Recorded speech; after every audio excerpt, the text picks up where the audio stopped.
Cuando imaginamos dónde queríamos hacer la presentación del tercer libro de Factor Francisco, que bueno, Factor Francisco junto con Neto Borri, desde hace años venimos pensando, escribiendo, comunicando, disfrutando a, a Francisco y su mensaje.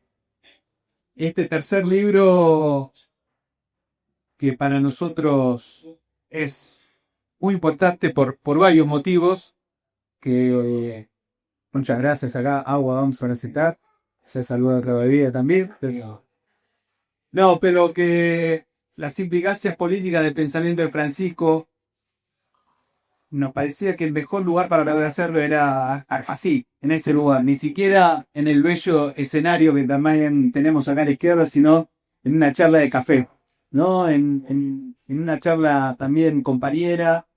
eh, y entonces hablamos rápidamente ahí con el amigo Dani, con Boti. Gracias Boti siempre por recibirnos. Y le dijimos, queremos hacerlo en la Flor de Barraca, pero no lo queremos hacer en el escenario, sino lo queremos hacer en el salón. Y así fue como lo imaginamos, así que agradecido y nos sentimos en casa de poder estar acá. En este que lo decíamos recién con Néstor, es la primera vez que convocamos algo más allá de las redes y de lo digital, directamente el Factor Francisco, después de la partida de la casa del padre, de nuestro compañero, amigo y compatriota, el Papa Francisco. Y, y este libro que hoy presentamos reúne escritos que van casi prepandémicos, quizás haya alguno, creo que hay uno que es prepandémico incluso, pero que después van conformando todo de una cantidad de discusiones, de conversaciones, de pensamientos que fuimos junto con Néstor armando y obstruyendo durante todo este tiempo, y que por eso es un libro que hay que leerlo también como una bitácora de viaje de todos estos años, en los cuales nos tocó muchas pentejadas, además de la pandemia, pero al mismo tiempo un conjunto de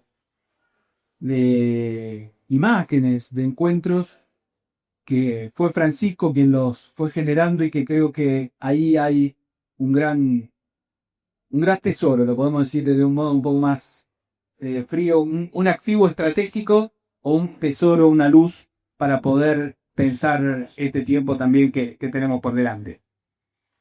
Y lo hacemos con dos amigos, compañeros también, con quienes desde hace tiempo venimos alimentando esta conversación y que también fueron las personas que pensamos que queríamos que nos acompañen hoy en el hermoso salón cafetín de la Flor de Barranca, que son Gabriela Carpinetti y Pablo Semán, parte también de esta conversación, la 2 la 3 un poco con el 5, pero que en realidad es la conversación que queremos que sea también la de todo el pueblo. Así que vamos a escucharlos. Primero, obviamente, invitarlo a Néstor a que haga una primera entrada, si se quiere, para esto que queremos que sea no solamente un momento de exposición o de hablar del libro, sino también que podamos explicar esta dinámica de Cafetita de Buenos Aires. Así que un aplauso nuevamente para todos. Bienvenidos, bienvenidas. Y bueno, esto todo tuyo. Gracias, buenas tardes a todos y todas. Un gusto estar compartiendo. Gracias Pablo, Gabriela, Mauro, Jenny y a todos los que vinieron. Es un gusto estar acá. Y no hay Francisco de Roma sin Jorge de Buenos Aires. Y muy probablemente no hay Jorge de Buenos Aires sin bares porteños, sin conversaciones porteñas. Así que quizás en este momento estamos un poco en el proceso, en el procedimiento de hacer una especie de Francisco de Buenos Aires, ¿no? Por la vía de la rememoración de la persona, pero también de un poco lo que nos ha tocado. El sábado con Santiago fuimos a un lugar de formación de Jorge Bergoglio, al Colegio Máximo de los Jesuitas en San Miguel. Era muy raro estar ahí donde él habrá tenido sus lecturas, sus dramas, sus tironeos, porque no le han faltado tampoco, donde seguramente también habrá tenido las conversaciones, las discusiones, las lecturas que lo llevaron a ser quien fue yendo. Y a mí me salía a decir, en este momento hablando de él, ¿no? Hacía una asociación con el otro Francisco, con el Francisco de Asís, ¿no? Y creo que Francisco de Asís es canonizado muy rápido, 2 años después de su muerte es canonizado. Y entonces hay en torno a eso toda una cuestión respecto a sus biografías, porque era raro para santificar, ¿no? Y entonces hay una primera biografía de un Tomás de Celano, después hay otra de Boaventura, San Buenaventura, que era un teólogo y entonces generó una especie de geografía de alguien impecable, ¿no? Que donde pasaban nada más todas las anécdotas apropiadas para un santo. Y más tarde aparecieron, y en simultáneo, pero aparecieron más tarde, es más reciente la aparición, aparece una cosa muy linda que se llama La leyenda de los 3 compañeros. Pero no la leyenda en el sentido de lo legendario, sino leyenda en el sentido de la lectura que hicimos los 3 compañeros. Lo escriben los 3 que habían estado con él, sus amigos de así, son Ángelo, Rufino y León, se llama el otro. Y lo que dicen los que encontraron este texto, que lo caracteriza, es que una y otra vez en un montón de anécdotas en las cuales ellos se cuentan porque se vieron sorprendidos, como que la muletilla que repiten es nosotros que vivimos con él. Nosotros que vivimos con él. Y yo creo, o quisiera compartirles, que lo que hemos tratado de hacer con Factor Francisco desde aquel 2017, más o menos, 18, donde empezamos, no me acuerdo qué año empezamos, Santi, porque hoy estábamos hablando de cuándo empezamos, fue el esfuerzo de tratar de hacer la recepción de Francisco, siendo que no habíamos vivido con él, pero hasta ahí, controversias incluidas, además, ¿no? Siendo quienes somos y más hablando de las cuestiones políticas. Y entonces esos textos están muy marcados por esa intención, por cruzar. Se me mezclan todas, pero todo lo que ven escrito ahí fue escrito a 2 manos y alguna discusión. También, ¿no? Con la dificultad que es escribir de conjunto, pero con el esfuerzo de enhebrar lo que Francisco decía y lo que pasaba en este país que nunca te aburre, ¿no? Que sigue firme en su carácter. A esta altura del partido, la verdad que el libro está publicado por impulso de Santiago, tengo que decirlo. Y también por el trabajo de Mauro, Jenny, Irene, gente que nos acompañó y muchos otros con los que hacemos las cosas, ¿no? Las ilustraciones de Javier, siempre en su momento hacíamos siempre una gráfica parecida a la que tiene ahora la tapa de los libros. Santiago insistió mucho en editarlo para completar la serie de los 3, ¿no? Francisco, La pandemia de la patria, La gran conversación y ahora este. Y yo lo que siento es que sirve para dar testimonio o para compartir. Dar testimonio suena muy, muy pastoral, como me dijiste vos recién, Gabriela. Pero para compartir un hecho que a mí me sigue pareciendo fundamental y que lo siento también de manera muy personal. Es posible escuchar. Es posible escuchar a otro. Es posible escuchar algo, ¿no? Si uno mirara sobre qué terreno vienen las que hemos llamado las implicancias políticas del pensamiento de Francisco, sobre un terreno donde es muy, muy difícil escuchar, pero no solo esto de escuchar al otro, tenemos ya una gramática para decir eso en la militancia, en la política, sino escuchar algo parecido a una voz distinta. O sea, no las voces sociológicas de aquellas personas que debieran votarnos, adherir, representamos, sino escuchar un mensaje. Y para eso no basta oír, hay que leer lo que el otro dice, ¿no? Y ir un poco más allá, incluso leer lo que no termina de ser dicho. Y yo creo que nos ha pasado, Santiago seguramente puede decirlo también desde su perspectiva, y le ha pasado a otros con los que hemos podido compartir, porque también el libro y Factor Francisco y la web y las redes han sido como un dispositivo de conversar y compartir. Esa sensación de poder escuchar una cosa a otra, escuchar otra cosa, hacer como esa apuesta, ¿no? Que tiene como dos almas. Por un lado, un alma argentina, porteña, uno de los nuestros, ¿no? Y por otro lado, el viejo rumor de lo sagrado, que finalmente es lo que Francisco trae, ¿no? El Francisco, la lectura de lo vertical, ¿no? Esa lectura de la palabra esa que está ahí, que bueno, que nos vino ahí leyendo, y con esto cierro, leyendo estas cosas sobre las biografías de Francisco de Asís. Vieron que para el de Asís le gustaba mucho, cantaba mucho, y le gustaban los cantos de Amor Cortés, ¿no? De hecho, eran en francés, y por eso le dice Francisco, porque se llamaba Juan. Pero era muy, muy, muy, muy, muy de cantar. Y todos lo saben, con Santi podemos dar testimonio directo de cuando pudimos conversar allá en 2019 con él, muy largo y tendido en su oficina y después en su despacho. También me gusta decir, no hay Francisco sin tango. El Francisco de Roma no es sin tango. Y lo ves, vos lees las cosas que dijo, que hacían. Y hablar en privado, ¿no? Pero aún en público.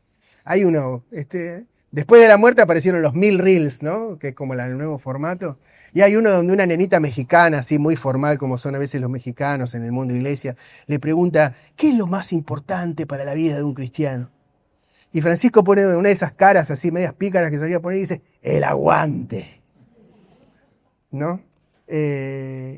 Y bueno, poder escuchar esa entrelínea. Y una ultimísima cosa. Con el libro lo que quisimos es reproducir o acompañar un gesto.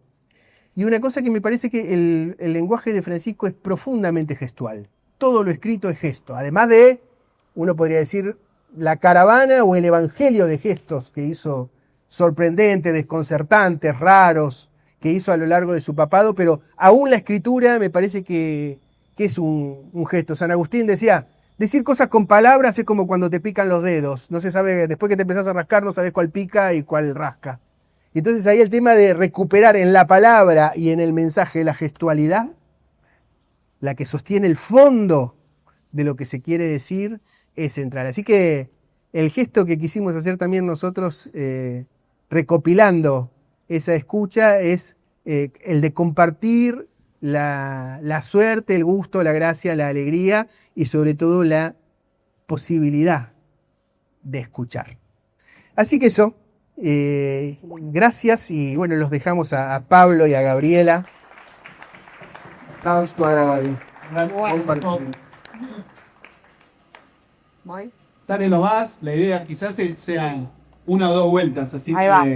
Sí, sobre todo avancemos. también acá si nuestros prolíficos comensales, a los que vamos a empezar agradeciendo a todos los amigos y amigas que vinieron, porque no es fácil a veces trasladarse y venir presencialmente, así que bueno, gracias por lo menos a mis amigos y amigas que vinieron, que invité y vinieron, y a todos los compañeros y compañeras que están interesados en encontrarnos físicamente para compartir esta presentación. Yo también algunas reflexiones que son solamente algunas cosas que tengo en la punta de la lengua para que después ustedes tengan ganas de leer este libro y los dos anteriores.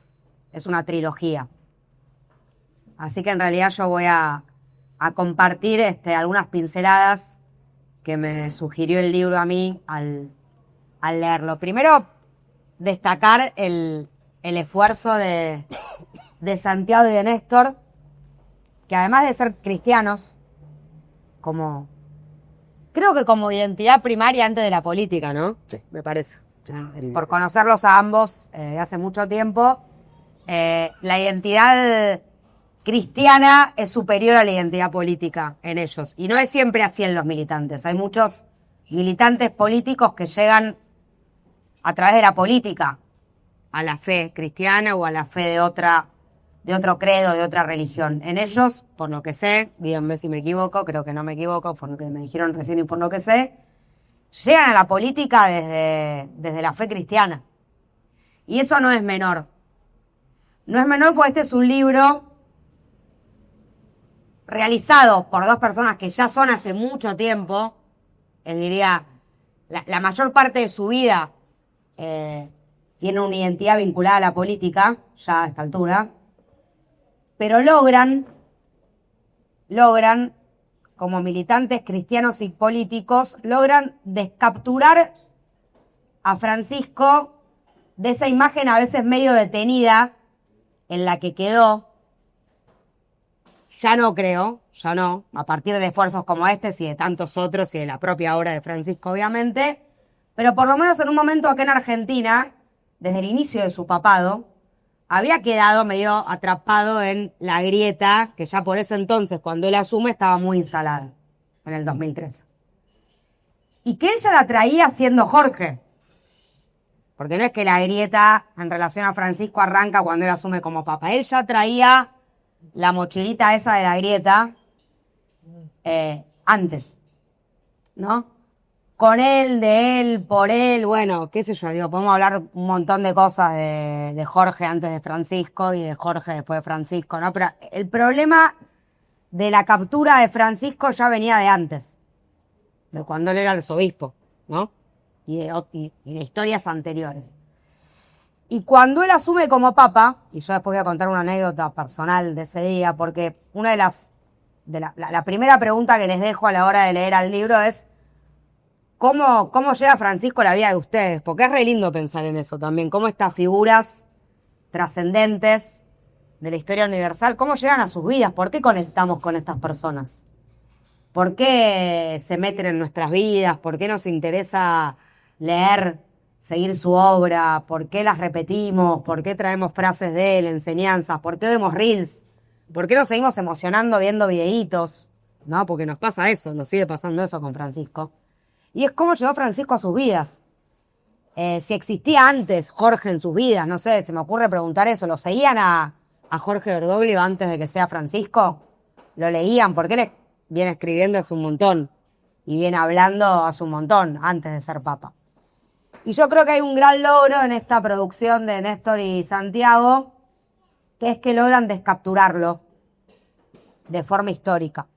Y logran hacerlo porque antes de seres políticos fueron seres espirituales ustedes. Y me parece que hay que poder aprovechar a Francisco en esa dimensión, ¿no? Recuperar también al Francisco espiritual antes del papa político, ¿no? Y hay mucho sobre eso. Si uno se pone a hurgar, hay mucho de un Francisco espiritual. Inclusive un Francisco que no le habla solo a los condenados de la tierra y a los pobres, ¿no? ¿Qué pasa con los que no somos pobres? Somos creyentes, pero no somos pobres. Francisco no le habla solo a los villeros. O no le habló siempre y solo a los villeros. Pero a veces no, parecía que quedaba capturado, no solo en la grieta, sino en los condenados de la tierra en materia socioeconómica. Bueno, no, hay un mensaje de Francisco previo, durante y posterior, que no solo no queda capturado en la grieta política argentina o en la grieta izquierda-derecha, liberales, conservadores, ¿no? Y de las religiones, sino que también hay un Francisco que no queda capturado en las clases sociales y en o lo espiritual o lo político. Y esto me parece que el libro logra traer todo esto. Entonces, primero esa consideración. Y les propongo esta primera pregunta al encontrarse con esta producción, que es ¿cómo llega Francisco a sus vidas? ¿No? ¿Por qué conectan con Francisco? Y me parece que el libro y esta pregunta, y que me parece uno de los legados más importantes de Francisco, es reubicar al cristianismo como un mensaje universal hacia toda la humanidad. En un momento en donde hay otras religiones de carácter universal y que son fundamentales en la historia de la humanidad, que a veces vemos que por determinadas operaciones políticas terminan capturadas. Lo que le está pasando hoy a una parte del pueblo judío, por ejemplo, que a raíz, y traigo un debate polémico, creo que vamos a estar todos de acuerdo acá, que es producto de la política de Netanyahu y del Estado de Israel, no de los últimos 2 años, sino de manera oscilante desde los años 90, porque Netanyahu asume por primera vez, creo que en el 96, díganme si su primer gobierno, captura a un pueblo universal, con un mensaje universal y con una historia universal, y esto no tiene que ver con la cantidad de gente judía que existe en el mundo, porque no es un tema de cantidades, sino un tema de mensaje, de espíritu, de aporte a la humanidad. La política bélica de guerra civil indeterminada y de exterminio por parte de un Estado identificado con una religión termina capturando a una cultura universal casi en un pueblo étnico hoy, que para buena parte del derecho internacional y de los pueblos del mundo y de los estados del mundo, lo vimos el otro día en lo que pasó en la ONU, ¿no? Ya hay una situación de Estado paria. Israel se transformó en un Estado paria. Y en esa transformación en Estado paria, desgraciadamente, confunde a una parte de la humanidad en convertir al credo judío en algo étnico, cuando no es algo étnico, cuando es parte también de la cultura universal. El cristianismo no es que estaba haciendo hacia ello, pero es cierto que la pérdida de fieles del cristianismo fue galopante. En manos de otras religiones, pero sobre todo en manos de la pérdida de fe. Entonces ahí también hay otra operación muy importante que logra Francisco y que yo creo que también este libro logra manifestar, ¿no? Cómo Francisco reubica el cristianismo como mensaje universal, ubicándose él como un hombre universal. Y esto de desgrietizarlo y recuperar lo espiritual adelante de lo político, me parece que colabora en ese camino. Santi me decía, no, Néstor estaba un poco más autocrítico con su producción, cuando hablo ayer con él, y me dice, yo hay cosas que puse en ese libro que no sé si ahora coincido, sobre todo, vamos a decirlo, porque ya es público, porque nos pasa a todos, los que vimos esa experiencia, sobre todo la parte del frente de todos, porque si ustedes, cuando lean el libro, se van a dar cuenta de que esto está escrito, rescata momentos del 2019 en adelante, porque rescata toda la producción de Francisco, todas las encíclicas, ¿no? Entonces, hay un momento que habla del 2019 y de la importancia de que el todo supere a las partes, que es parte de la encíclica franciscana, y el frente de todos, ¿no? Y bueno, la anunciación del evangelio es cuando es con todos, bueno, nada, las cuestiones del evangelio y el frente de todos. Bueno, y Néstor me decía, no sé si, y le digo, pero Néstor, o sea, es parte de nuestra, o sea, la universalidad también es asumir parte de todo lo que nos pasó. O sea, en la universalidad hay una parte de asumir también lo que no nos gusta de lo que nos pasó. Porque uno no se puede quedar con recortes ni de su vida personal, ni de la historia del cristianismo, ni de la historia de la militancia política de cada uno de nosotros. Entonces también ahí hay un mensaje a los militantes. Uno también es un todo, ¿no? Y yo voy a terminar diciendo algo sobre la experiencia Milei. Y creo que también el libro logra eso, ¿no? Como aceptar ese tránsito nuestro también por ahí. Porque Francisco tuvo mucho que ver con que nosotros podamos dimensionar lo que sentimos en ese todos del 19. ¿No? Y Santi me decía, Francisco me cambió la vida, Francisco nos cambió la vida. Y bueno, la espiritualidad tiene que ver con eso. A veces la política no nos cambia la vida. Pero la espiritualidad, sin lugar a dudas, nos cambia la vida. Entonces también esto aparece con fuerza en el libro, ¿no? Como Francisco, la tarea pastoral cambia la vida, la fe, ¿no? Yo siempre digo que a veces uno tiene mucha voluntad en hacer algo, pero no lo logra. Porque la voluntad está muy asociada, ¿no? Como a la razón, a algo más como mecánico, ¿no? Pero la fe y la frecuentación, que no es lo mismo que la voluntad, tener fe y hacer las cosas con frecuencia, sí pueden producir cambios, ¿no? Porque en la fe y en la frecuentación se juegan otras dimensiones que no son solamente la de la voluntad y la mecánica del hacer. Y esto también creo que tiene que ver con anteponer lo espiritual. Bueno, parece muy fuerte lo de la amistad social, ¿no? Que para cualquier militante social y político es un componente fundamental de lo que hacemos, que no es lo mismo que la amistad política. Porque ¿no? Esto de la patria es el otro, ¿no? ¿La patria es el otro que piensa como yo o la patria en serio es el otro que a veces también ni vota como yo y sentimos que con su voto nos cagó, ni piensa siempre como yo, ni hace siempre como yo? Entonces, ¿qué es la amistad social y la patria es el otro? ¿No? También reconjugar esa relación, en el libro aparece, digo el libro y digo en nuestras conversaciones, ¿no? Y en Francisco aparece más fuerte lo de la amistad social que esto, ¿viste? La amistad es política, o soy amigo de alguien en tanto coincido políticamente y me alejo y me acerco según la coincidencia política, y en realidad me alejo y me acerco del pueblo que también nos puede, en un punto uno también se puede sentir cagado por su propio pueblo, porque son los dilemas del amor, o como dice alguien, los malentendidos del amor. Y esto de amar al pueblo, aun cuando nos sentimos cagados por el pueblo, y malentenderse con el pueblo, es parte también de bancarse esta tarea espiritual y militante a la que también nos invita Francisco. Y bueno, esto de recuperar al cristianismo como mensaje universal que logra Francisco es algo bien sui generis, ¿no? Bien génesis, bien bíblico que es, ¿no? Como dice la canción, pueden venir cuantos quieran, pueden volver a hacerse cristianos los que se fueron, pueden hacerse cristianos los ateos. Acá no se le pide, ¿no?, ADN a nadie. Hubo algo de esto de Francisco, ¿no? Como de ensanchar los límites de la casa.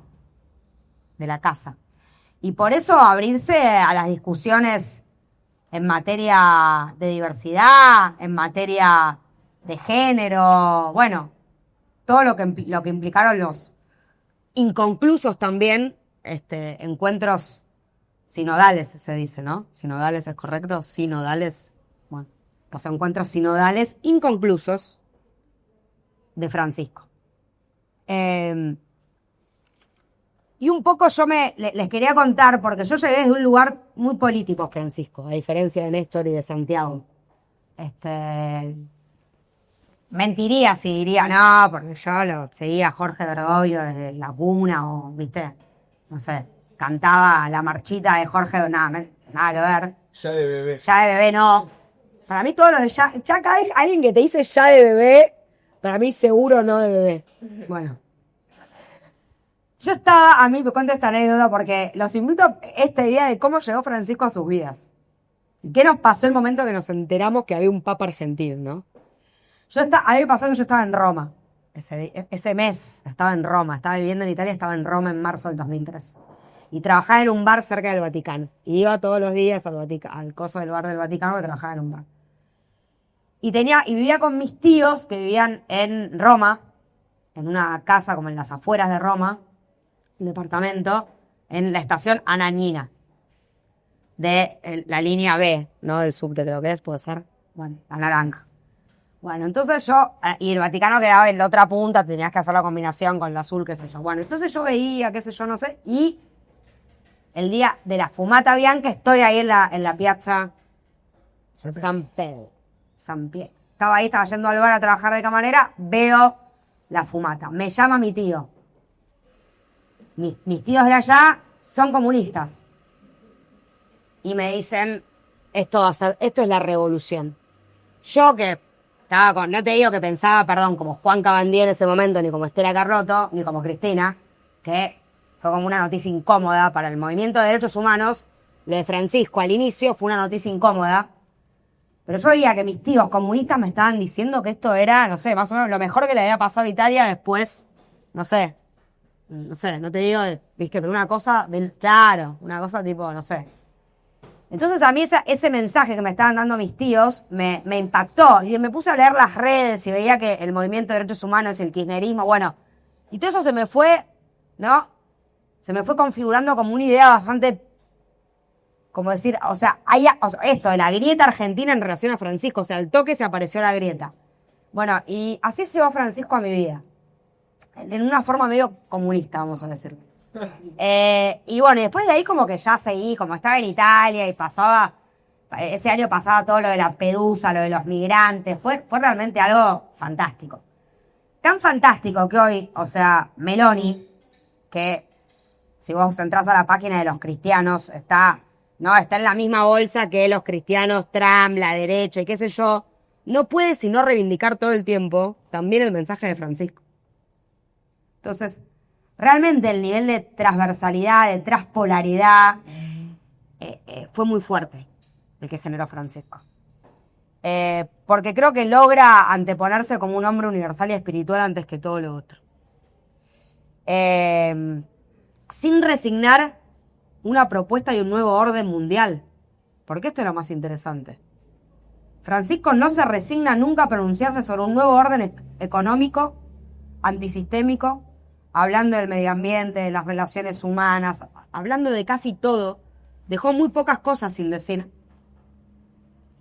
Pero logra construir esa transpolaridad, ¿no? Así que termino un poco con esta reflexión respecto de, así como Francisco nos reubica en una utopía posible, como humanidad, como cristianos, como personas de fe, hay que también decir algo sobre las utopías de la crueldad, ¿no? Para poner en diálogo a Francisco con eso. Y es que si vemos un poco así como el camino de las utopías de la crueldad, hoy leía una cosa de Arc que decía que las utopías de la crueldad primero fascinan, porque generan fascinación en una parte del pueblo, la crueldad, ¿no? Hay algo que fascina. Hay una poeta, escritora, Silvia Plath, que dice, todas las chicas nos enamoramos de un fascista. Como que hay algo, como de esa virilidad fascista de la crueldad que genera como una atrapa, ¿no? Hay algo que atrapa ahí. Después de esta primera fascinación de la crueldad, viene como un momento de obediencia, en donde, ¿no? Esa crueldad te captura y te exige obediencia. Y después, inevitablemente, viene un final que por desmesura, por locura, por mesianismo delirante, esas utopías de la crueldad fracasan. Si vemos es un poco, ¿no? Como la parábola de todos estos personajes, ¿no? Antinómicos a lo que propone Francisco, ¿no? Entonces me parece que también Francisco nos tiene que ayudar a pensar sobre el camino de esas utopías de la crueldad. Pero no, viste, para repetir la palabra crueldad, que ya pierde sentido, sino para poder pensar ese camino. ¿Qué es lo que fascina a una parte del pueblo? ¿Qué pasa cuando la crueldad exige obediencia? ¿Y en qué momento, por desmesura, por desborde, por mesianismo, ¿no? Utópico, por mesianismo utópico, te empiezan a declinar esas utopías? Bueno, ¿qué tiene que hacer el cristianismo y este mensaje universal de Francisco frente a ese proceso? ¿Qué tenemos para hacer, para decir, para intervenir? Bueno, me quedo con eso y les agradezco a Santi y a Néstor por estos años de diálogo. Para mí también fueron las conversaciones con ellos un refugio espiritual frente a cierto inevitable fracaso político que sentí en lo subjetivo, pero una subjetividad compartida por muchos compañeros. Y ellos Santi y Néstor tienen algo muy, muy, muy cristiano, que es que ellos te llaman y te escuchan, y no dejan de llamarte, y no dejan de ir a buscarte, y no dejan de preguntarte cómo estás, y no dejan de invitarte. Y eso es un poco, creo que lo que aprendimos de Francisco, ¿no? Un poco lo que decías recién, así que gracias.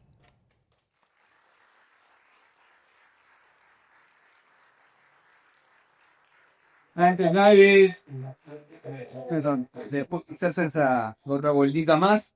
Ahora al amigo también Pablo Semán, gracias por estar, Pablo. De nada, y bueno, primero que nada, agradecer muchísimo la invitación a Santiago y a Néstor y que hayan invitado a Gabriela a esta mesa, con los que venimos compartiendo diálogos que tienen que ver con esto que decía Gabriela digamos, de tener una amistad que por lo que yo voy a decir debería prescindir del separar lo político, lo espiritual y lo intelectual, ¿no? Y además, eso también está para mí presente en el libro como operación, ¿no? Digamos, o yo voy a tratar de fundamentar un poco eso, de cómo se plantean lo político, lo intelectual y lo espiritual en el libro y en el camino de Francisco, o eso es lo que yo quisiera decir, el camino de Francisco, ¿no? Así que agradezco también entonces el libro que a mí me motivó esta reflexión y la posibilidad de hacerla pública con ustedes. Una reflexión que... sí, una reflexión decía que es inicial, pero que al mismo tiempo viene a dialogar con reflexiones que yo tenía previamente sobre esto y conversaciones que hemos tenido con Gabriela, con Santiago y con Néstor. Y en algún punto creo que me voy a superponer o repetir con Gabriela, porque creo que fuimos sensibles a las mismas cosas en el libro. Lo voy a decir en mi versión. Yo creo que el libro y la trayectoria, yo todavía no leí los otros, porque no sabía de la trilogía, pero...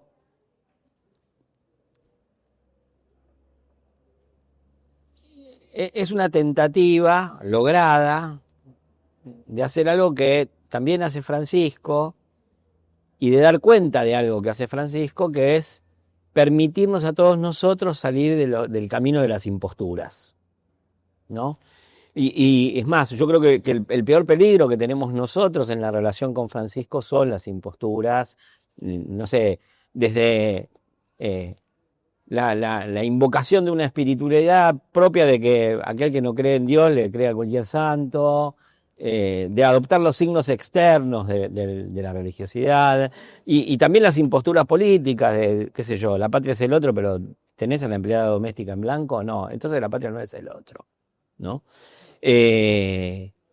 O dejaste propina en el bar, ¿no? Entonces... yo quiero acompañar esos dos movimientos, el de Francisco y el del libro, que tiene que ver con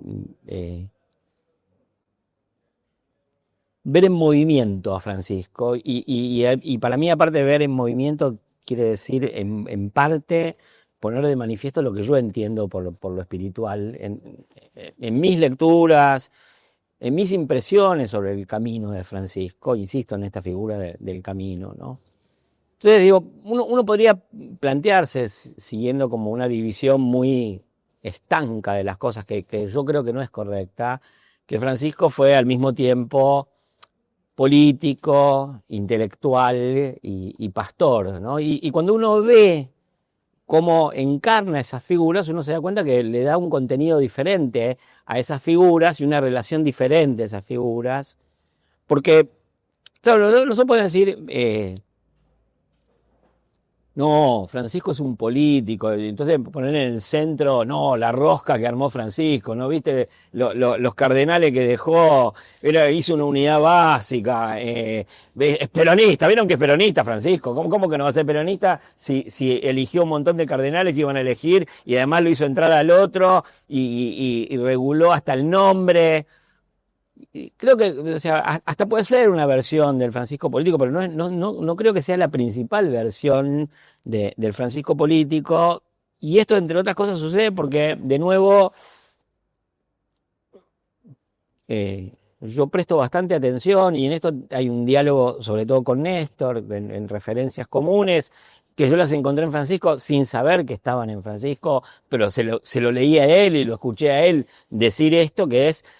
¿cómo era intelectual Francisco? Y encontré que coincidía por lo menos con una de las figuras intelectuales que yo más respeto, más sigo, que es justamente un jesuita, que es Michel de Certeau, y que cuando Francisco asume el papado, y en la revista Civitas, que es la revista intelectual jesuita, después de la pelea que tiene Francisco con la orden, y los jesuitas tienen un voto de obediencia al Papa, dicen, bueno, vamos a entrevistar al Papa. Somos una revista, un órgano vaticano, un órgano de obediencia al Papa, y con este nos peleamos, pero tenemos que hablar. Y entonces le preguntan a Francisco quiénes son sus intelectuales preferidos, y Francisco dice, como respuesta, mis intelectuales preferidos son Henri de Lubac y Michel de Certeau, ¿no? Y en la misma entrevista, Francisco da cuenta de su captación muy viva, muy ingeniosa, a propósito de una pregunta que le hacen en esa entrevista, que es, le dicen, bueno, pero usted quiere armar un lío en la iglesia, quiere cambiar muchas cosas, y cómo va a ser, ¿no? Y ahí reivindica algo que en el libro también está muy presente, algo que dice Francisco: como político, y ya en otro sentido, ¿no?, en el de la rosca, que es, bueno, lo mío es disparar procesos, el tiempo es superior al espacio, ¿no? En ese sentido tiene mucha pertinencia esto que ustedes rescatan en los 4 principios, y es como, para mí, que vengo más del mundo universitario, ver al Papa siendo alguien que capta muy productivamente una de las figuras intelectuales más fascinantes, y no lo digo porque para mí lo intelectual sea importante, porque, digamos, ni por antiintelectualismo ni por intelectualismo creo que sea necesariamente importante. Más, justamente estoy reivindicando a Francisco como intelectual porque no era un profesional del pensamiento o un burócrata del pensamiento, que en general suelen ser eso los que la sociedad reconoce como intelectuales y los que se presentan como intelectuales. Más bien no, Francisco era un hombre que tenía ideas que le permitían pensar situaciones en la singularidad de las situaciones. Esto es una cosa, esto es otra, ahora la historia cambió, esto es otra cosa, yo soy otra persona, yo era Jorge, ahora soy Francisco, ¿no? Entonces, al intelectual se lo reconoce por sus frutos, no por su profesión. Y en ese sentido hay una raíz de la que se apropia Francisco y a la que desarrolla, y que me parece que de alguna manera redefine al político. Porque ya no es solamente un político de la rosca, sino que en función de su posición, entre comillas, intelectual, es un político del tiempo contra el espacio. Y contra la captura, si se quiere, romana de la Iglesia Católica, ¿no? Y entonces ahí viene también, o sea, Francisco es líder espiritual, ¿no? Y muy afirmado, creo yo, en la mística ignaciana y en las ideas de Michel de Certeau sobre la mística ignaciana.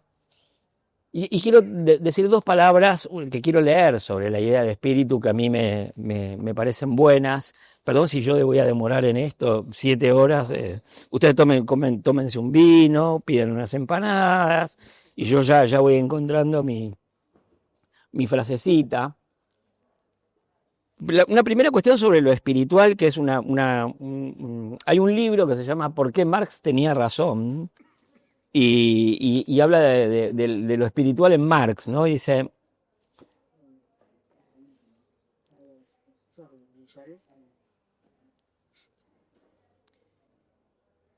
bueno, no importa, no voy a agarrar exactamente la frase en el lugar donde la tengo que agarrar, pero me voy a extender un poquito. Esto no es más que otra forma de decir que lo económico es el fundamento de nuestra vida juntos, es el enlace vital entre lo biológico y lo social. Esto explica, esto mismo que explica, pues, que tengamos una historia, es también lo que entendemos por espíritu. Lo espiritual no es un ámbito incorpóreo y de otro mundo. Es el próspero burgués quien tiende a concebir las cuestiones espirituales como un reino altivamente alejado de la vida cotidiana, ya que es él también quien necesita un lugar en el que esconderse de su propio y burdo materialismo. No es ninguna sorpresa que a las chicas materiales, como Madonna, les fascine la Kabbalah. Y yo creo que justamente la espiritualidad de Francisco era contra las chicas materiales, contra la idea de la división entre lo espiritual y lo carnal, de la misma manera que su idea de intelectual no era el intelectual universitario, y de la misma manera que su política no era la política del poder y la rosca, aunque también la sabía muy bien, porque obviamente que no era un inocente respecto de esto, pero esta redefinición de lo espiritual, de lo intelectual y de lo político pone a la cabeza de Francisco y de la cabeza de la Iglesia Católica un líder espiritual en el sentido en que acabo de decir, que por eso puede ser un líder político. Insisto, no en el sentido de la rosca, sino de dar un mensaje universal, de conmover a otros y atraerlos a una versión del Evangelio, ¿no? Porque, digamos, el catolicismo también tuvo sus momentos, digamos, faraónicos. Y de nuevo, otra idea de lo espiritual que yo creo que está presente en Francisco como camino, que es aparte, la estructura del libro es un camino, y el libro da cuenta de un camino, que es una idea de nuevo, perdón que insista, en mi querido amigo Michel de Certeau, jesuita, y en Ignacio de Loyola, sobre todo en Ignacio de Loyola. Si ustedes leen la conversión de Ignacio de Loyola, es una conversión constante de aproximación y distancia todo el tiempo de la Iglesia, de Jesús, del Espíritu Santo, y justamente la experiencia de Ignacio de Loyola y la que rescata Michel de Certeau y la que está presente en Francisco es una experiencia no de tanto de completud mística como de ser atravesado por algo más grande que uno, ¿no? Y la espiritualidad es eso, es no sentirse intocable ni en el cielo, ni absolutamente satisfecho, sino más bien movilizado por una falta que no es pecado, ¿no? Y yo creo que esta idea de mística y esta idea de espiritualidad hacen, insisto, al camino de Francisco, no solo a el legado o la palabra o la obra de Francisco, porque prefiero llamarlo camino en función de esta definición de la mística. Y ahí voy al encuentro de otra cuestión que es, y también tiene que, o sea, si nosotros entendemos que Francisco es camino, si entendemos que Francisco es movimiento, si es el tiempo sobre el espacio, tenemos que poder acompañar la estela de ese movimiento, que es un poco lo que hace el libro. Y después hay otra cuestión que aparece, y sobre la cual yo quiero focalizar, que es algo que ustedes buscan la palabra para hablar del popularismo de Francisco, ¿no? Porque esa es otra de las capturas. Nosotros estamos llenos de plebeyistas sin pueblo, ¿no? Todo el mundo es partidario de ellos, y aparte, y especialmente con Francisco, ¿no? Un montón de gente atea, que además, después les voy a contar yo mi relación, pero digamos, yo vengo de 3 generaciones de ateos y no soy específicamente un creyente, pero no importa esto, pero lo que sí importa es que en la lógica de las imposturas que Francisco permanentemente intenta desactivar por su propio camino, está esa cosa de, perdón si alguien está tocado por lo que yo voy a decir, de clase media de Almagro, atea eterna, que se conmovió por alguna cosa del kirchnerismo y desde ahí leyó al peronismo, y entonces dice, el Gauchito Gil, qué loco, che, ¿no? Y una especie de Paolo el rockero travestido por los siglos en una cosa moderna, y entonces, y yo tengo decenas de fotos de heladeras de gente así, que me espantan espiritualmente, estéticamente, humanamente, me la bajan inclusive, ¿no? Es una cosa horrible. Y contra eso está justamente esta idea de desactivar las capturas de lo popular hecha o por gente del pueblo o por gente que mira al pueblo desde afuera, por los plebeyistas sin pueblo, ¿no? Porque hay algo que decía Gabriela, hay algo que dijo Néstor antes, y algo que está en el texto sobre el popularismo, que es, como Francisco es movimiento, como Francisco es camino, como Francisco es vector, y por eso se lo puede factorear, Francisco va cambiando a lo largo del tiempo y no piensa que el pueblo es siempre el mismo, aun cuando él podría decir en nombre de, no sé, su admiración por Amelia Podetti, o de su relación con Guardia de Hierro, o con sus ideas sobre Scanone, o su formación filosófica a la luz, ya no de Certeau, sino de Ricoeur, que el pueblo es esto, ¿no? El pueblo es el vino, la soda, las jerarquías, y no, o sea, nunca fue así, pero sobre todo no lo fue a partir del momento en que fue Francisco, pero no lo fue a partir del momento de Francisco porque era distinto, creo yo. Era líder espiritual, y porque era líder espiritual, era líder político y permitía ensanchar el cristianismo, ensanchar ese mensaje del cristianismo y construir sujetos. Y ahí hay una cosa que es muy interesante de Francisco, porque se acerca a otras reflexiones de gente que está preocupada por lo popular, ¿no? Hay un libro hermosísimo de un historiador inglés, hijo de la clase obrera, que se llamaba Richard Hogarth, que escribe un libro sobre la clase obrera en la época de la cultura de masas, muy preocupado por la homogeneización de los medios de comunicación y todo eso, y qué sé yo. Y él tiene un propósito cuando hace ese libro, que es distinguir. Una cosa es la ideología del Partido Laborista y otra cosa es la ideología de la clase obrera. Y muestra a la clase obrera en movimiento, en vida, a la clase obrera, en esa época de la clase obrera efectivamente, que es una clase obrera que encuentra en la religión y en la suerte, en las dos cosas, el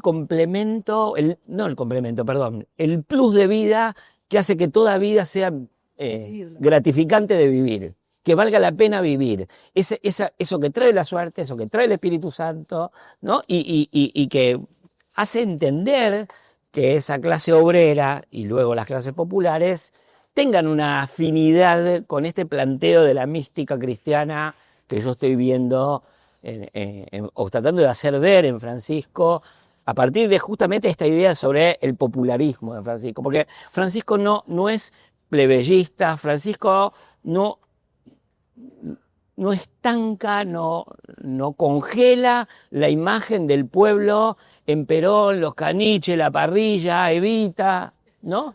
Más bien, digamos, va entendiendo que forman parte del pueblo sujetos que los plebeyistas sin pueblo jamás hubieran admitido que eran parte del pueblo, ¿no? Y ahí hay una cosa que me parece interesantísima, y esto lo dijiste antes y lo anoté para poder acoplarlo a lo que venía diciendo, que es parte, y tiene que ver con algo que también está en el libro, pero parte de lo que le permite a Francisco, en tanto poner lo espiritual tal como lo hemos definido a la cabeza, es la escucha, ¿no? Y hay una pregunta que se hace muchísimo en las ciencias sociales y está bien, tiene un origen así rarísimo, no importa, pero es una pregunta que se hace todo el mundo que quiere intervenir junto a los sectores populares y no solamente desde la cátedra, sino, digamos, en general, que es si puede hablar el subalterno, ¿no? Si pueden hablar los sectores populares, si pueden equivocarse, si podemos denunciar sus equivocaciones. Y Francisco, ante eso, más bien propone una escucha. Si hay algo que le permite ampliar el concepto del pueblo y volver dinámica la idea de pueblo, y por lo tanto ser un pastor de un pueblo, es que Francisco escucha al pueblo. El pueblo del popularismo de Francisco es un pueblo co-constituido en la escucha. Francisco dijo muchas cosas, dio vuelta de muchas cosas y dijo nuevas cosas, ¿no? Esa película de los últimos tiempos de Francisco, donde se encuentra con jóvenes que lo interpelan, es un poco, yo tengo algunas versiones críticas sobre esa película o alguna visión crítica sobre, pero tiene que ver con que el pueblo de Francisco no es un pueblo preestablecido, sino que es un pueblo que es escuchado por un sujeto que cree todo el tiempo que el tiempo es superior al espacio. Digo, entonces, claro, Francisco es un hombre, como, o sea, deberíamos saberlo, y tiene las taras que tienen todos los humanos, y pensó que una vez el pueblo era una cosa, después pensó que era otra. Al mismo tiempo, Francisco, se lo decía ayer a Néstor y me hizo pensar sobre esta idea, que siempre me da vuelta las frases, Néstor, y entonces yo decía, Francisco es como Moisés, indica la tierra prometida, pero no llega. Y Néstor me decía, bueno, pero indica la tierra prometida, y efectivamente indica la tierra prometida. Tiene que ver la tierra prometida con esa dirección de no congelar lo popular en un momento histórico de lo popular, o en la relación que establecieron algunos tipos que no escuchan con el pueblo al que quieren conducir, a diferencia de Francisco, que se deja atravesar por la palabra del pueblo de la misma manera que se deja atravesar por algo más grande que uno.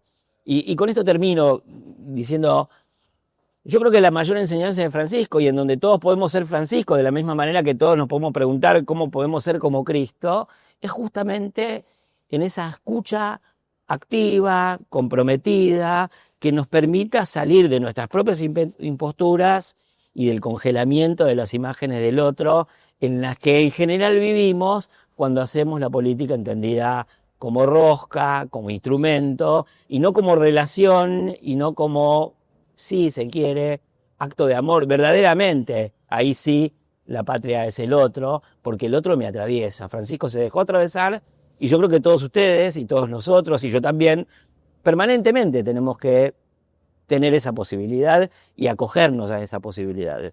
Bueno, gracias. Pablo. Muchas gracias. Bien, pues bien. Hola, Pablo, muchas gracias.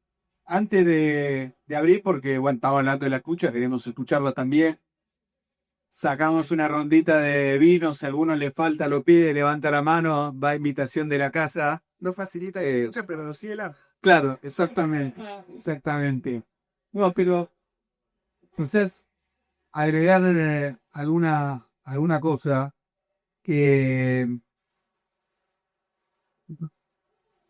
cuando antes, ¿no? Cuando Bergoglio era Bergoglio, arzobispo de Buenos Aires, bueno, desde el Centro Nueva Tierra, que es la institución que está detrás de este proyecto, de esta movida, por decirlo de un modo, que es Factor Francisco, siempre con controversias también, ¿no? Centro Nueva Tierra viene históricamente más referenciado en todo el paradigma de la teología de la liberación, con algunas discusiones también. Quizás sí, con Bergoglio y demás, pero que el mensaje que siempre le hacía llegar a la institución Jorge Mario, en ese tiempo, cuando nos daba el aval para presentarnos para algún proyecto con la iglesia alemana y demás, que era que Nueva Tierra haga lo que tiene que ser Nueva Tierra. Y es entender también un poco esta lógica, cuál es el aporte que cada uno puede hacer en un tiempo, ¿no? En una coyuntura, y también tomando riesgos, ¿no? Cuando nos encontramos con Néstor y empezamos a conversar un poco, la sensación que teníamos es que todo lo que se estaba diciendo 2016, 2017 en torno a Francisco, que estaba bien, pero que sentíamos que había algo que estaba faltando. Y que en gran parte el ejercicio que nos propusimos fue tomar ese riesgo, ¿no? En eso medio a lo que Guillén desertó, ¿no? De empezar a buscar cuáles eran esos caminos que faltaban ser recorridos en ese momento. Y cuando empezamos a hacer ese ejercicio, algo que nos pasó con Néstor, es que a partir de agarrar una constante que fue pensar el tiempo que nos iba tocando en la Argentina, 2019, después la pandemia y demás, fue encontrar una constante a partir de la cual ir construyendo un pensamiento que no fuese meramente coyuntura. Yo creo que si hay algo que todavía nos está pasando en este momento, que es producto también del modo en el cual funciona el discurso de las redes sociales y sobre todo la hipermultiplicación exponencial de la cantidad de discursos que gira, es que muchas veces tenemos la sensación de que no podemos estructurar un pensamiento, una constante. Y a nosotros lo que nos permitió, y estos 3 libros, ¿no?, son de alguna forma la materialización de lo que pudimos, junto con Néstor y muchos otros, ¿no?, pero en diálogo entre nosotros, con terceros, pero tomando a Francisco y su aporte como constante, estructurar un pensamiento. Y este libro lo que incorpora es ese pensamiento, haciendo un recorte más específico en torno a debates políticos, sobre categorías políticas, sobre fenómenos políticos, sobre procesos políticos y sobre personajes conocidos. Todos principalmente de estas pampas lejanas llamadas la Argentina. Y entonces creo que un poco termina, ¿no?, este libro con el artículo que escribimos para los 12 años, ¿no?, de su pontificado, unas semanas antes de su muerte, y después con un pasito más que intentamos ensayar junto con Héctor, que es, bueno, cuáles son también las hipótesis de transformación, las hipótesis de intervención que encontrábamos implícitas en el pensamiento de Francisco. Creo que los riffs, las repeticiones, las citas van a continuar y está perfecto que así sea, ¿no? Pero al mismo tiempo estamos en un momento y esperamos, ¿no?, que el libro, como los otros que están, y lo que se pueda seguir protegiendo hacia adelante, pero creo que acá hay algo, lo dijo Néstor la noche previa a la designación de León XIV, ahora tenemos la obra cumplida, ¿no? Tenemos los 12 años de Francisco, podemos hacer una recopilación y un balance, pero sobre todo lo que me parece que está pendiente aún, siempre y va a estar por el tiempo que tenemos por delante es, bueno, cómo estructurar un pensamiento y qué significa esto de haber sido contemporáneos de Francisco como personaje histórico, como intelectual, como referencia espiritual. Entonces, insistimos que estaba la posibilidad de hacer esta presentación del libro en un anfiteatro, en otro lado, y elegimos que sea así esta presentación porque el libro también está estructurado de esa forma. Es un libro de una publicación independiente que lo fuimos revisando con algunos comentarios de algunos compañeros, pero que es como bastante también crudo en ese sentido, recopilando lo que fue. E insistimos que más allá de todo aquello que se puede hacer en un anfiteatro muy, muy bonito, un poco Francisco creo que hay que seguir, tiene que estar presente acá con un vino y con una milanesa. Después la cabeza que será que quiere la puede pedir, eso no, hasta eso no llegamos. Pero bueno, nuevamente agradecerle y de verdad tenemos tiempo, aquellos que quieran hacer algún comentario para después, en todo caso, hacer una girita más. Así que otra vez gracias y queda abierto el micrófono, Tarfique.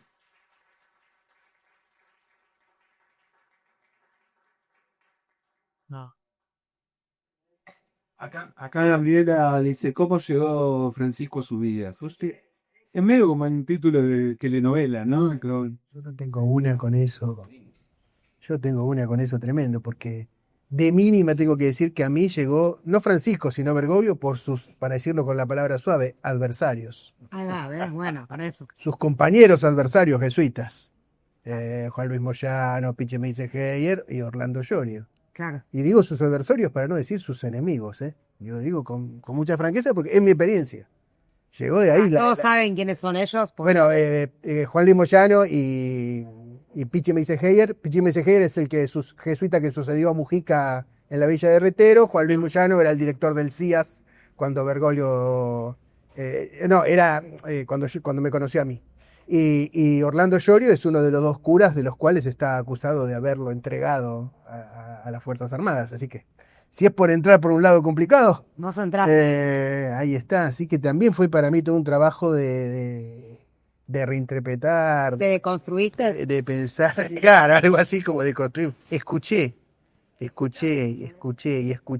otro día lo voy a decir muy cortito para no abundar, pero cuando escuché varias cosas, bueno, ya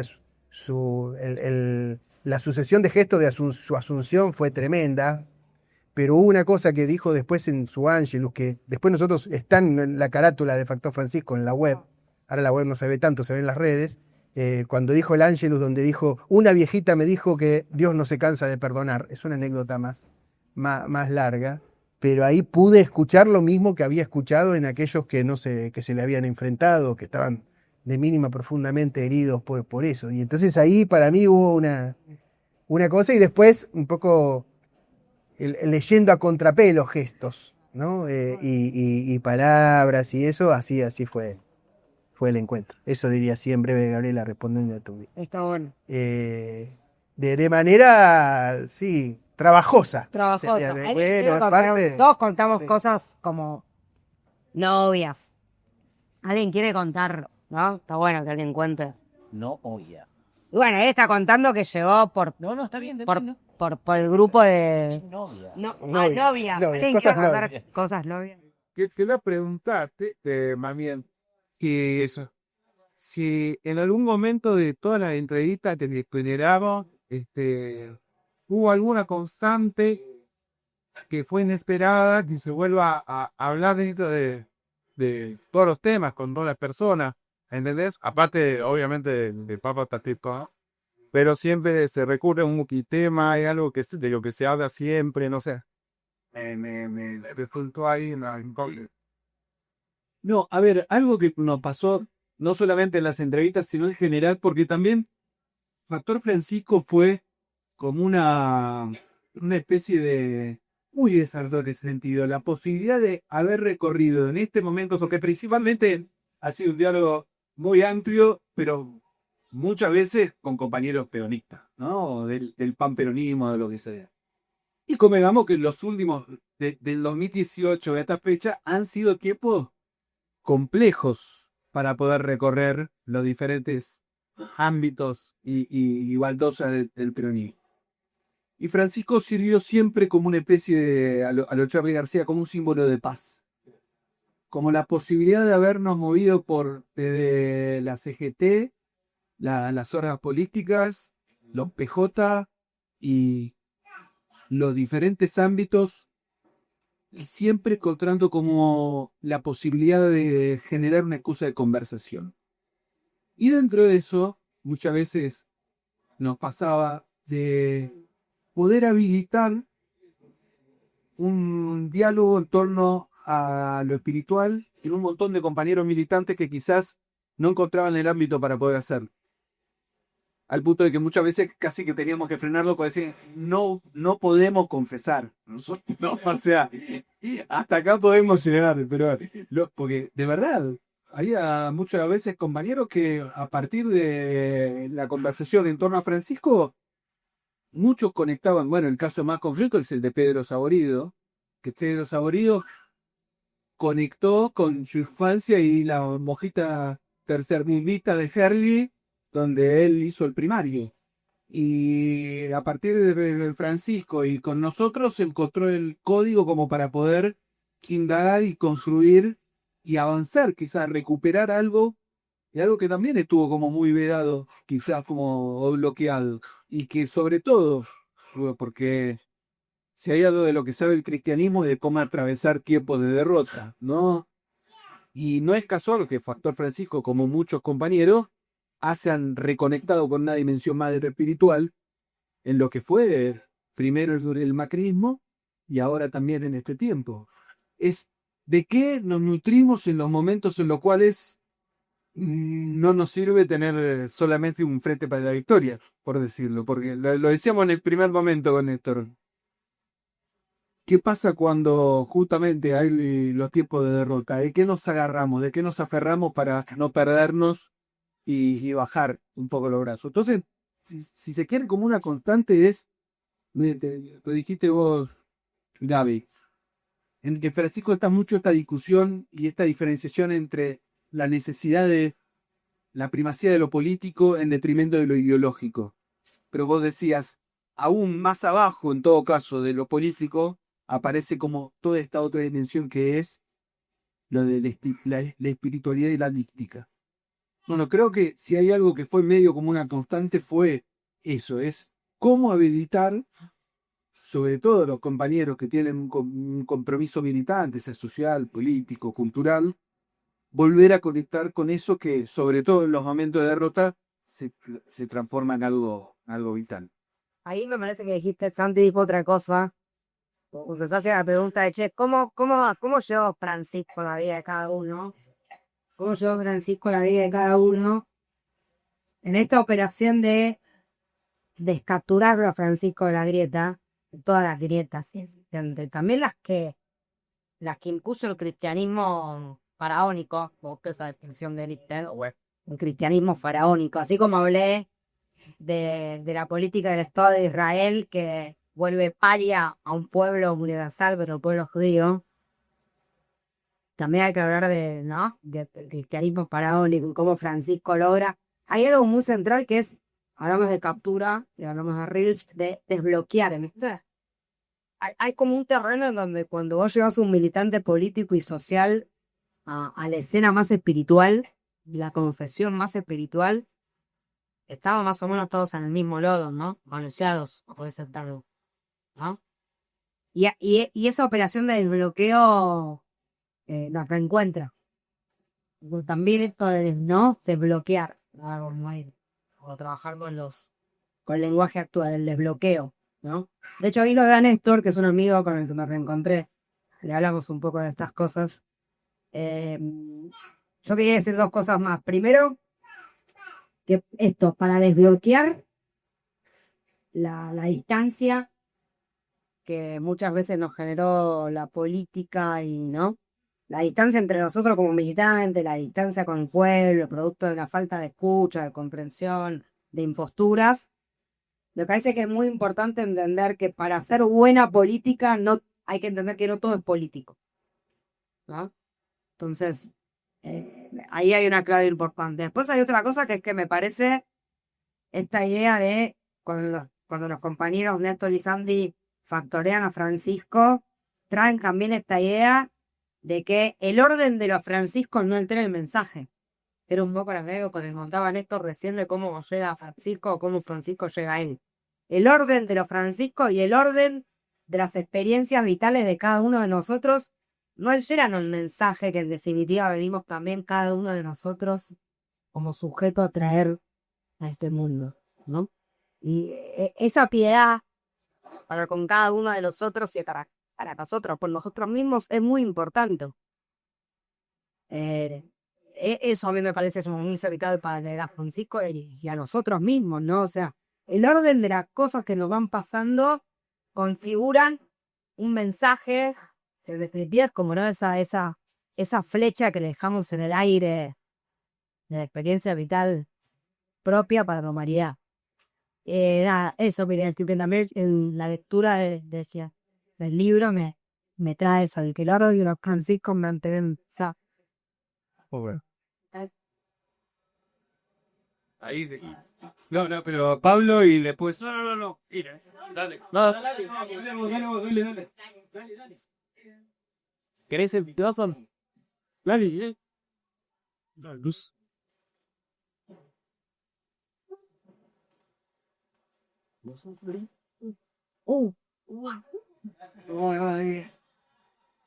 Son solamente que de los anduvinos. No son recordar. Hola, ¿qué tal? Perdón, no sé. La vi muy parecida a una persona de la que iba a hablar ahora. Dije, me muero, sería mucha mística que está acá. Bueno, primero que nada, gracias por esto, que es necesario. Y por otro lado, un poco con la pregunta de cómo llegamos a Francisco, voy a hacer un poco que va capaz contra esto de que no existe, o no que no existe, pero como la identidad argentina. Pero yo llegué a Francisco por el mundial, porque estábamos hablando con mi amiga y me dijo, ¿sabés quién cumple 86 años en 2022? Digo, ¿quién? El Papa Francisco, boludo, ¿cómo? ¡Wow! Y creo que Francisco, que es un tipo que también era muy futbolero, ¿no? Hincha del juego y cosas así, fue como muy, muy interesante. De ahí nos pusimos a hablar, sí, más de lo espiritual. Me mostró Fratelli Tutti y ahí como que me quedé muy adorada. Primero que nada porque como joven a veces es un poco difícil sentir esta cosa de que hay un futuro, ¿no? Eh, no sé, estamos muy como, siento, en esta época nostálgica de creer que todo tiempo por pasado fue mejor y que es muy, muy fácil caer en eso, más que a veces si no lo viviste, ¿no? Es muy fácil decir, no, antes las cosas eran mejores. Y creo que en los tiempos pasados también estaba esta sensación de que no había futuro. Francisco me conectó demasiado con que no solo hay un presente, sino que hay algo. Sí, soy muy emocionada, perdón. Hay un futuro, hay un después, y que ese después depende de uno, pero depende también de creer en el otro. Eso fue algo que me conecté demasiado desde lo humano. Me pareció algo hermoso. Un tipo diciendo, levántate porque hay un mañana, lo tenés que construir. Eso sí, obvio, no va a venir desde el cielo, no va a caer desde el cielo, se construye entendiendo las virtudes y también entendiendo a veces los defectos, ¿no? Después me tocó desde otro lado, que es cuando dice que el que se equivoca puede cambiar esa acción, se puede arrepentir. A mí le quedó un video hablando de los gris, no hablando de esto de los gris, cuando dice, si para vos, le dice, espero que le pregunto a un periodista, para vos el que se equivoca ya está, no puede volver a la vida.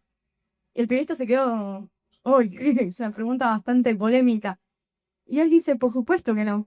¿No? Francisco dice como, obvio que se puede volver, de hecho se tiene que volver de las equivocaciones, hay que saber construir otra cosa. Y lo tercero es, bueno, este sábado es la peregrinación a Luján, es la primera vez que voy, y cuando se lo conté a mi familia, me decían, pero ¿cómo vas a hacer? Vos no caminás ni 3 cuadras. Y me pasó que dije, no, me salió así como del alma, decir, es que siento que la fe tiene movimiento, y me quedé como, wow, soy poeta. Pero fue eso, me pasó sinceramente que dije, siento que algo de la fe es el movimiento, y que si llego, voy a decir, tengo un punto. Pero bueno, nada, era más que nada eso, con mis hobbies muy lindo esto, muy tanta bien.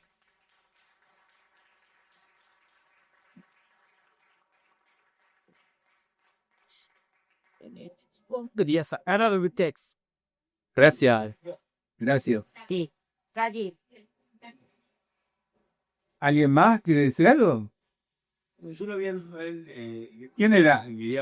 ¿Había alguien? ¿No? Y pasa, fue demasiado power el testimonio. Lo del mundial, el elijo creer, que fue el elijo creyente, que hace ahí, seteada por un día. No sé, Pablo, vos que estabas con Sí, algo ahí. no, lo que quería decir es,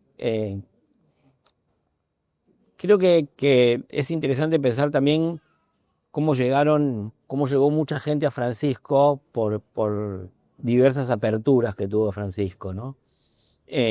Hay una que nos hemos encargado de discutir críticamente, que es, digamos, el acercamiento, un poco también como en lógica Charly García, que es de otra canción de Charly García, ¿no? Estás buscando direcciones en tarros para cocinar, ¿no? O estás buscando un porro de papá. Y entonces, bueno, qué sé yo. Opio de los pueblos. Claro. Buscando opio. No. Pues estás buscando las cosas donde no están y crees cualquier cosa y ahí es como una excusa, ¿no? Es una especie de instrumentalización de la religión sin ser transformado por el encuentro con algo, ¿no?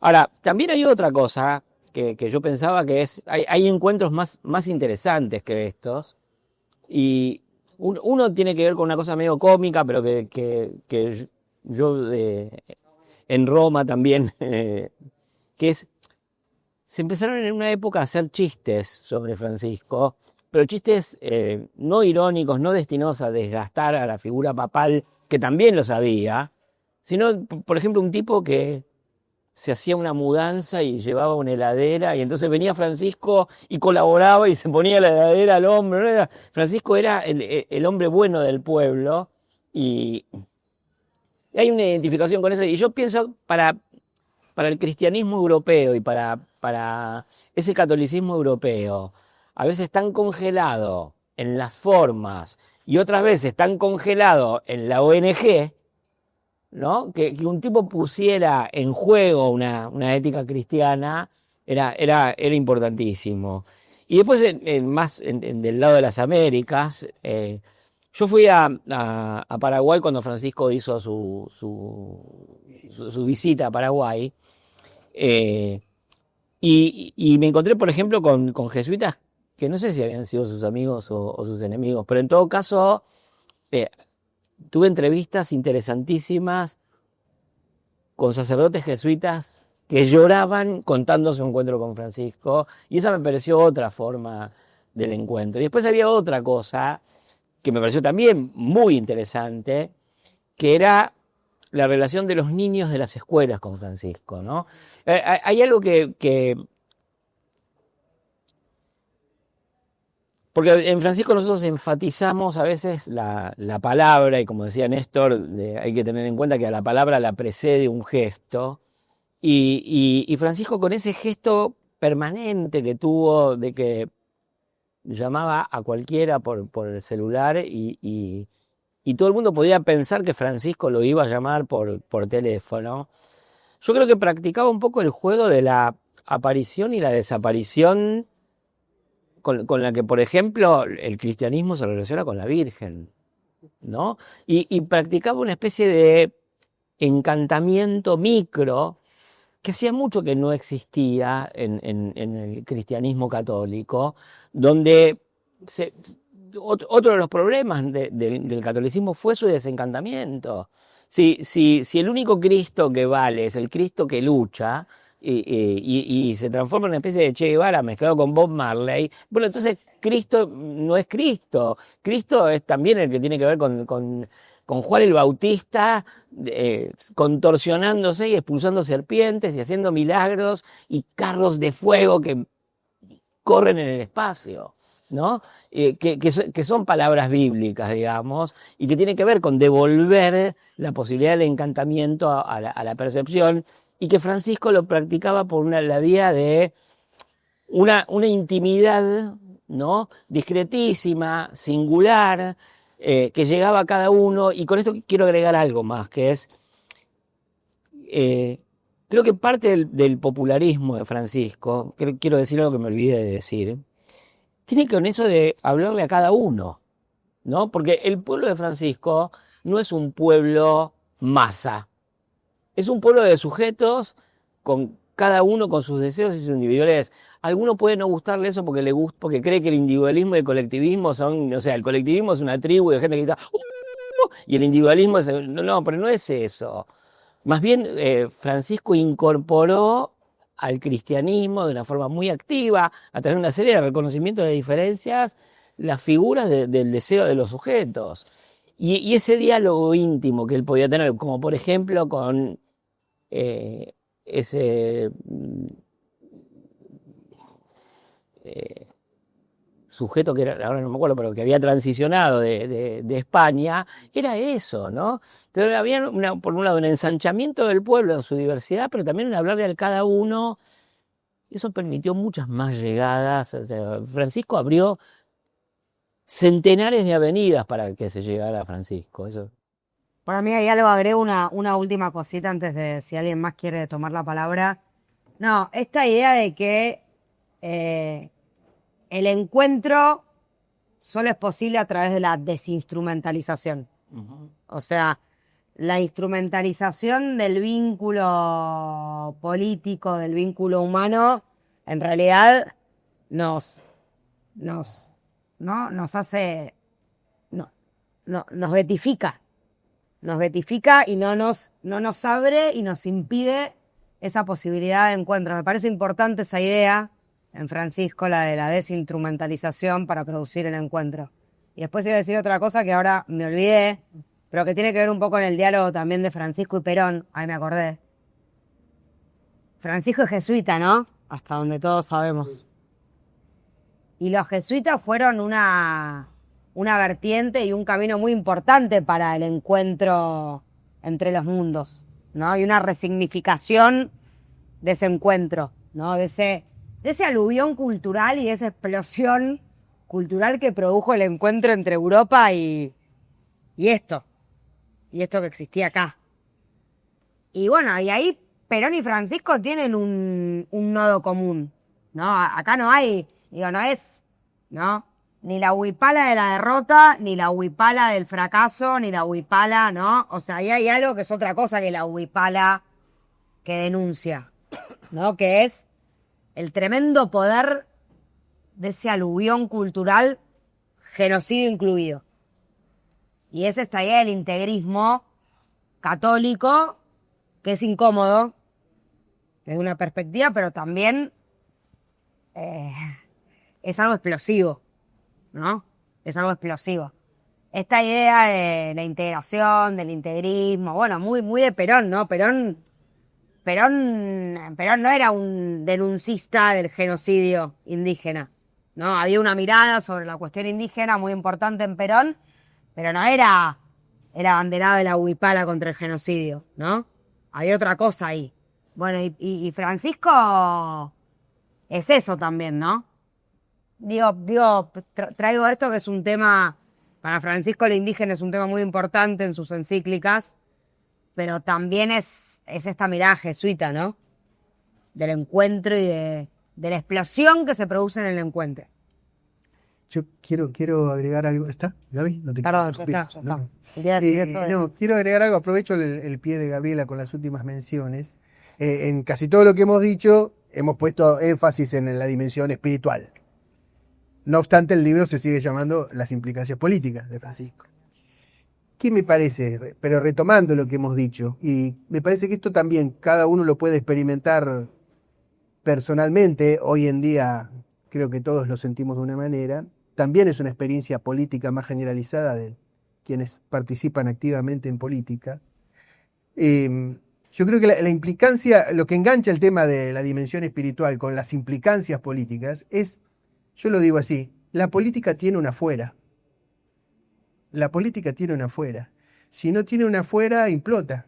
De alguna manera, Milei, mientras duró, o lo que tiene de duradero es, mientras fue una especie de ángel barra demonio de una fuera que no habíamos visto, ¿no? Es como una especie de mensajero de ese afuera, jodido como mensajero, pero mensajero al fin. De ahí creo yo, su potencia, para ponerlo en términos de más de la coyuntura política, ¿no? Entonces, que la política tiene una fuera. Y si yo tuviera que resumir cuál es, digo, están las palabras, pero cuál es como la operación central, como si fuera el matema de Francisco, ¿no? El matema de Francisco es la salida, es salgan, que tiene que ver con esto que acabo de decir de la afuera, es salgan, no sé, el otro día lo decía así, no sepan, salgan. Bueno, los fallidos. Sálvanse saliendo. Bueno, el lío, el desborde, todos esos planteos, jueguen para adelante, hay un montón de planteos así, y toda su lógica para la iglesia, para la sociedad, es un señalamiento del afuera, hay un afuera. Y por lo tanto ese afuera requiere, posibilita y permite un movimiento. Incluso cuando dice todos, esa reiteración así tipo jaculatoria, todos, es no frente de todos, sino todos y más. O sea, como quien dijera de fondo, no todo. O sea, porque no totaliza. Todavía ese terremoto todavía sigue en la curia vaticana, ¿no? El tema de, ¿no? Uno, todo. Y yo creo que a nosotros, ustedes me dirán también, más allá de esto que estábamos diciendo, cómo nos encontramos con Francisco, una experiencia que nos atraviesa con Gabriela, bueno, con Santi lo hemos hablado también, y con Pablo en otros términos, y con algunos de ustedes también. Después de un tiempo importante de implicación aguerrida, digamos, en la política, descubrimos, a veces a alto costo, pero al mismo tiempo con cierto alivio, pero sobre todo con realismo, es que la política tiene una fuera, que es lo que le da sentido. Y lo mismo pasa en los 4 principios, tiempo y espacio, idea y cosa, todo y parte, ¿y cuál me falta, Santi? Y una más, que no me acuerdo cuál es, unidad y conflicto. Todos los términos valen, pero el conector más importante es superior que, son todos matemas de salida, hay algo más. hay algo más. Entonces es como destotalizador. Y yo creo que hay algo ahí para los que tenemos compromiso, inclinación, identidad, historia, inquietud política, que bueno, esa es la indicación espiritual. El espiritual de algo que sopla, espíritu significa soplo, que sopla afuera de casa, digamos. Por más linda que sea la casa, ¿no, Pablo? No, quería decir que justamente es esa noción de espiritualidad que tiene Francisco, que es de ser atravesado, de ser herido, de ser transformado, de salir de la burbuja de uno mismo, del éxtasis, ¿no? Está muy presente en su redefinición de la política y es lo que permite una política que se escucha y no solamente repetición de lo mismo, bajar línea, identidad, educación, ¿no? O sea, por eso me parece importante que digamos, al poner esta idea de espiritualidad en la primacía de lo político, transforma la espiritualidad y transforma lo político. Y la idea de salida que claro que vos planteás es, sí, o sea, no se puede vivir entero, sin aperturas, sin estar herido, ¿no? Hay que estar expuesto incluso al Espíritu Santo. Claro. Muy Exponerse. lindo. Muy bien. Yo tengo una cortita. ¿Puedo Sí, decir alguna sí, cosa? sí. No, enganchada con esto, que tengo una de tango que se me había venido, ¿no? Porque voy a usar la palabra crueldad en un sentido distinto al que lo usó Gabriela, o sea, no en términos de análisis, sino en términos poéticos del tango. Yo siempre digo que el tango es como irónico. Hay que escucharlo como si lo cantara Charly García, ¿no? Así con esa cosa media. Y hablando acá de un cafetín, ¿no? Yo creo que la invitación es a la poesía cruel de no pensar más en mí, como dice Cafetín de Buenos Aires. Pero cruel en el sentido, como diciendo, dejate joder. O sea, te cuesta, ¿no? O sea, cruel no en el sentido de la maldad, sino que eso que experimentamos con costo. Y de no pensar en mí, no solo en el sentido de no pensar en uno mismo, en nosotros, los que hacemos política, ¿no? O sea, en el peronismo, sino ese en mí no solo como contenido, sino dónde. No pensar más en mí, sino pensar como en otro lado. Y eso es lo que, si ustedes ven, más allá de, por suerte hay algo en el ámbito electoral que genera cierto aire, aún así, todavía ese no pensar más en mí todavía no está. ¿No? Todavía no está. Y no sé si va a influir para ganar las elecciones, pero sí va a ser necesario para gobernar si se gobernara. Suponiendo que gobernar fuera lo más importante, que lo es, pero no es lo único, ¿no? Entonces esa salida, primero hay que saber sufrir, después amar, después partir, después andar sin pensamiento, sin las verdades cosos, ¿no? Sin los análisis tales. Andar sin pensamiento, a mí me encanta la frase.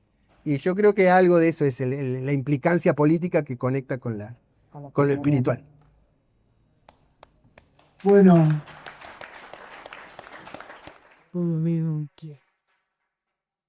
para cerrar, después puedes retirar algún pinito más o una empanada, queda abierto siempre esa posibilidad. Pero creo que cuando nosotros, y voy a responder a la pregunta que dijo Gabriela para cerrar, más allá de Bergoglio, con quien comparto una foto bastante singular, que ese fue mi otro, que ese fue... Sí, pero quiero contarlo otra vez, una foto que apareció en Diario Perfil mucho tiempo. Tengo una foto donde estoy de monaguillo con Bergoglio y Néstor Kirchner al lado. O sea, una cosa muy inédita y no es inteligencia artificial, que esa es la otra también. La época que había chispa entre ellos. No, recontra chispa. A eso digo. Pero, bueno, y vamos hay un artículo acá, nosotros nos tomamos en 2021 el atrevimiento de hacer una reflexión en torno a esto. Bergoglio, Kirchner, Néstor y Sí Francisco. me decía que eran tan grandes Néstor y Francisco que era demasiado para la Argentina. Por eso había chispazos, ¿no? Exactamente. ¿Ah? Y que también se podría decir que era una forma en la cual Francisco lo dijo en los principios de las tensiones, que la necesidad de tensionar siempre. Bueno, en un momento donde quizás se necesitaba ¿Quién podía tensionar a Néstor Kirchner en 2004, 2005? Claro. Prácticamente nadie. Va a recordar que los TDU Néstor lo hacía en cualquier provincia, menos en la carrera metropolitana. Pero más allá de eso, en 2019, cuando estuvimos en Santa Marta con Néstor y con Francisco, A mí algo que me impactó mucho es la posibilidad de encontrar a una persona en ese momento que sea el Papa de Roma, debe estar entre top 5, ¿no? De los tipos más importantes del mundo, ponele. Y un tipo completamente auténtico, completamente verdadero. Y que creo que es eso lo que te voy a tomar como ejemplo de juventud y de lo que sobre todo pasó a partir, no sé si del Mundial, pero seguro desde la Internación hasta después su muerte, como una cosa que se reflejó mucho en las redes, pero que la conversación con muchos pibes y pibas que de pronto se impactaron con Francisco. Y yo estoy convencido que lo que impactó más que nada es haber encontrado a alguien